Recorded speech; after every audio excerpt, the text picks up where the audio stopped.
Several years ago, we were living on a small 1-acre property when an ice storm knocked out our power for almost 2 weeks. Well, we weren't prepared. We had no heat, we had no lights,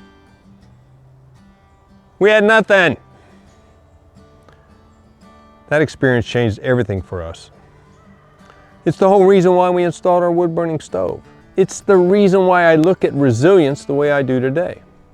And I'll tell you something, that ice storm wasn't the last time our resilience got tested.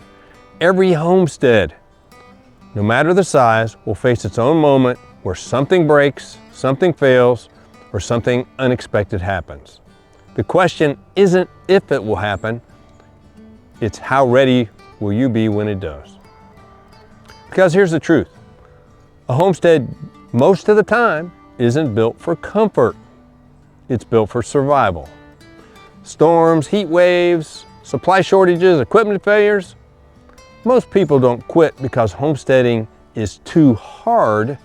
They quit because their systems fall apart under real stress. Today, I'm going to show you how to build a homestead that can take a hit and keep on going no matter what life throws at you.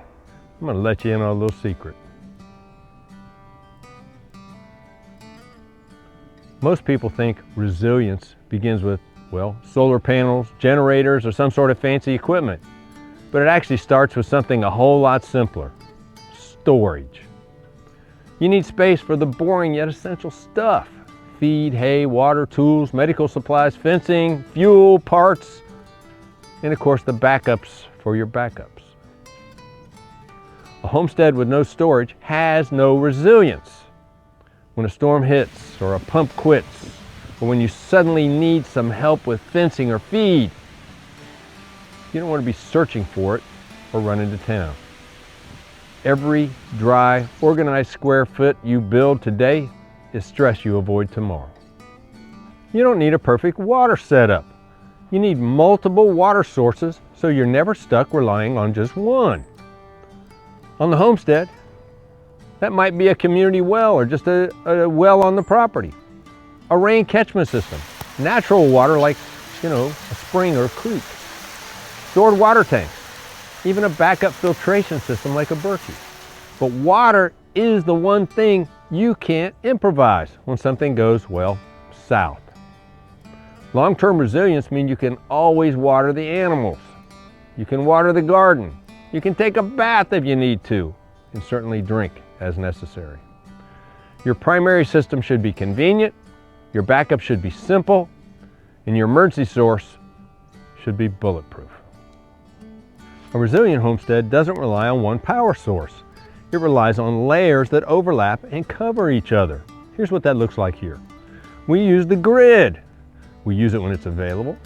When it's not, we use the solar or one of our generators. The solar systems are part of the redundancy. We run the mini splits on solar during the day, which gives us heating and cooling. And at night, we have batteries that can run for cooling, and we have the wood stove, which keeps us warm all night long. Our refrigerators and freezers are on dedicated solar, so they run no matter what the grid does. We've got a PTO generator, which really, this is the heavy-duty resilience. There's no extra engine to maintain. It runs the whole house and anything we have here. So if the tractor starts, and it always starts, we always have power.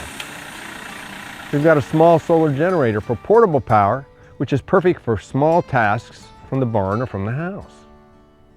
And of course, we've got wood heat that we've heated with for almost 30 years.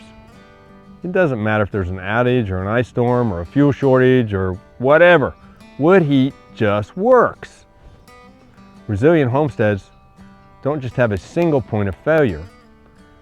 They build power systems in layers. Long-term livestock resilience comes down to 3 things.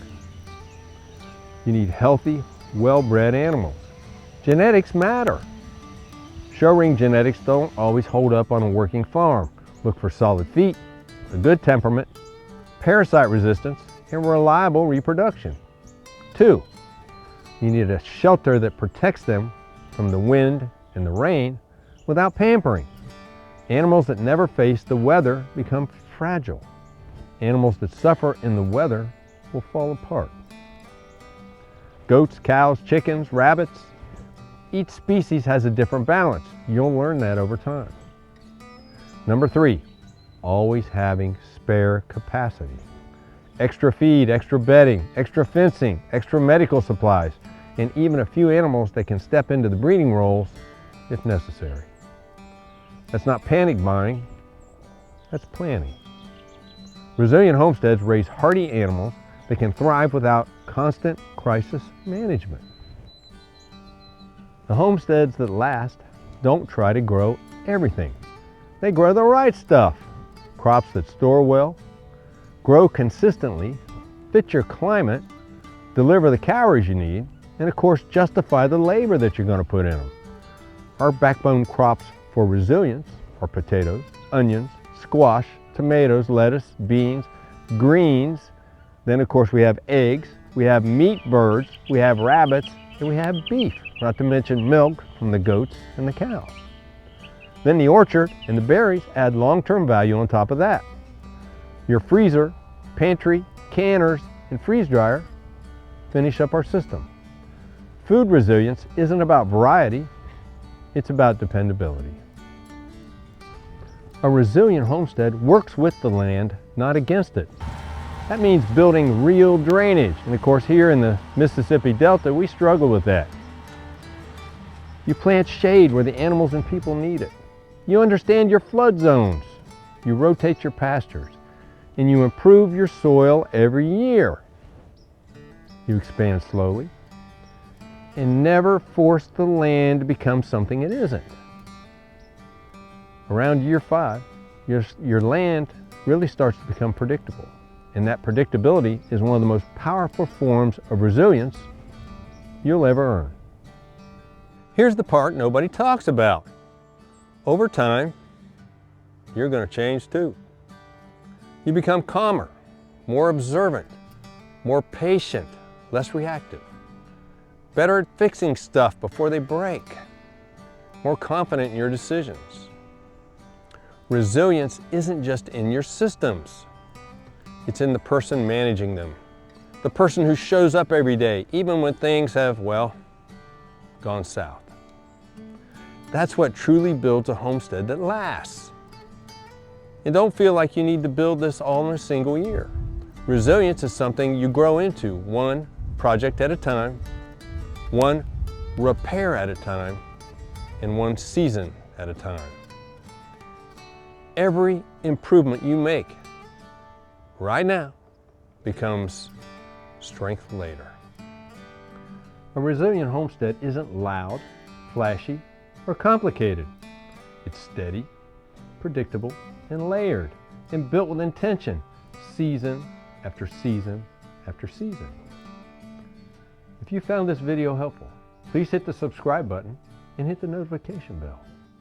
From all of us here at Possum Ridge Farms, until next time, I'll see you down at the barn.